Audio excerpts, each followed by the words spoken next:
Hi, my name is Paul Grogan, and in this gaming rules video, I'm going to be giving you a quick and dirty review of Cousins War, designed by David Mortimer and published in 2017 by Suprised Stare Games. Now, before I jump into the review, full disclosure, David, the designer, is a friend of mine, and he gave me a copy of this game to see if I'd like it or not, which I do. And Tony Boydell, Alan and Charlie Paul, who are behind Suprised Stare Games, I'm also friends with them. So I just wanted to let you know that I am friends with the designer and the publisher before I start this video, although I am going to be giving you my honest opinion of it.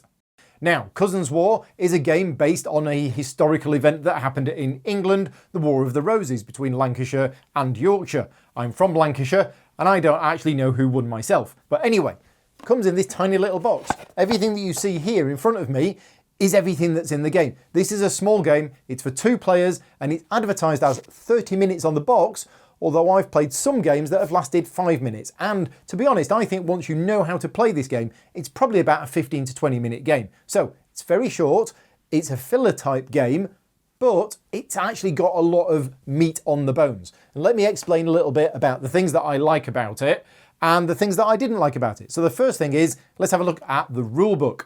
Now, the rulebook was generally okay. I think there was a bit too much information crammed into a small space, and there's a few parts that could have done with some extra examples with some images and everything else. So the first time we played it, we struggled a little bit to work out what was going on. After that, everything slotted into place and it did seem a lot easier the second time. And now when I teach it to other people, it seems fine.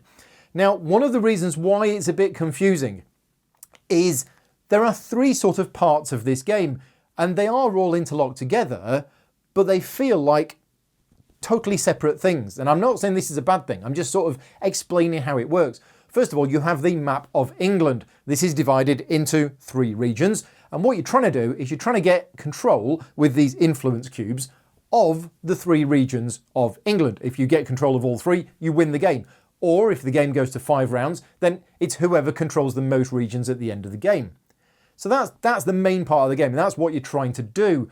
Now, every round there is an action phase after the battlefield has been determined, and it's a card play mechanic where you'll be playing cards from your hand, and there are multi-use cards, and those cards can do all sorts of things. They can add cubes into the battlefield, or they can manipulate the cubes on the board. They can do all sorts of things.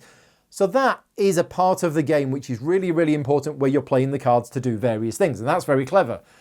Then you have the battle. So every round there is this card which is used, basically it's the battlefield. And once you've finished the action phase, you go to resolving the battle, which is not just looking at the number of cubes on the card. Oh no, there's a whole separate section of rules about how the battle is resolved. And this is where the dice come in. So there's these 3 completely separate parts of the game, but they all go together for the game as a whole. But they do feel like they're very separate, and there's individual rules for each one. So the first time we played it, we went through the action phase and we were putting cubes on the battlefield and doing everything else. And then we were like, right, so now that's done. Oh, and now we resolve the battle, and that's a whole extra step of things. And it isn't just the one with the most cubes that wins. So I'm going to touch on the battle resolution because that's a part of the game which I really like. So it's got dice in it. And you know what I like? You know what I think about dice? I don't normally like dice. Well, in this game, it's okay because, as I say, it's a 15-20 minute game. And the dice, now David's pretty much famous for taking existing mechanics from other games and doing something with them. And the mechanics that he's used for the battle system in this game is very similar to Perudo or Liar's Dice, which is a game I really, really like. So that helps. So touching on the rules a little bit here, but the way that the dice work is that when you're the attacker, you would roll the 3 dice and you'd put them behind your hand, and then you'd declare what they are. And you're basically making a bid. So let's say I've rolled this and I go, oh, I've got 3 4s. Now, you have a choice whether to believe me or not. And if you do believe me, then you don't see my dice. And 3 4s is what I'm attacking with. And then you roll the dice as the defender and you've got to try and beat 3 4s. Now, to beat a triple, you would have to roll 3 5s or 3 6s. But if I'd said, oh, I've got 2 6s and you believed that, then you would beat that with 3 4s or 3 of anything really. And then you look up on a table to say who won the battle, and then that removes the cubes from the battlefield. And if there's still cubes left, you fight another round where you roll the dice again and everything else. So there's lots of little battle rounds. Now, the dice it's really clever. It isn't just as simple as that, because going back to the action phase, you will play cards from your hand, and generally you keep one of the cards in your hand after the action phase is finished. And that card allows you to manipulate the results. And this is where the game's really, really clever. So I roll the dice, for example, and I say, oh, I've rolled 2 5s.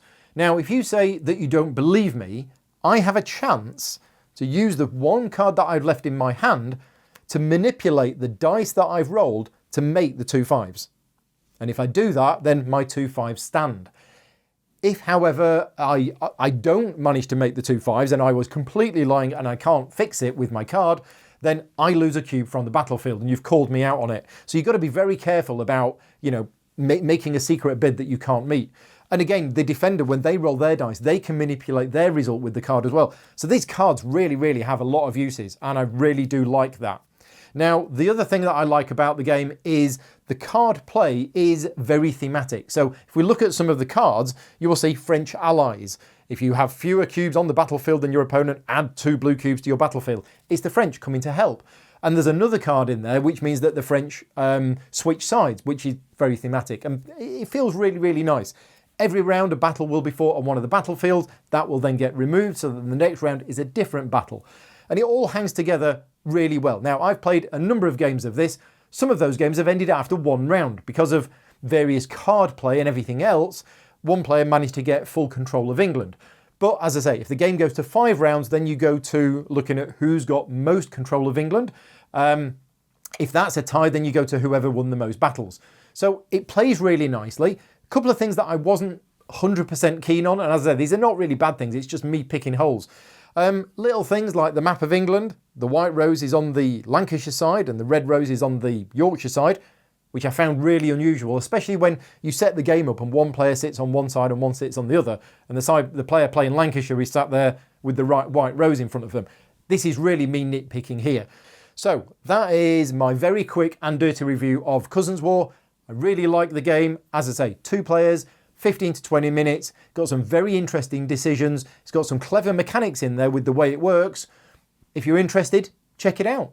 Until next time, take care and thanks for watching.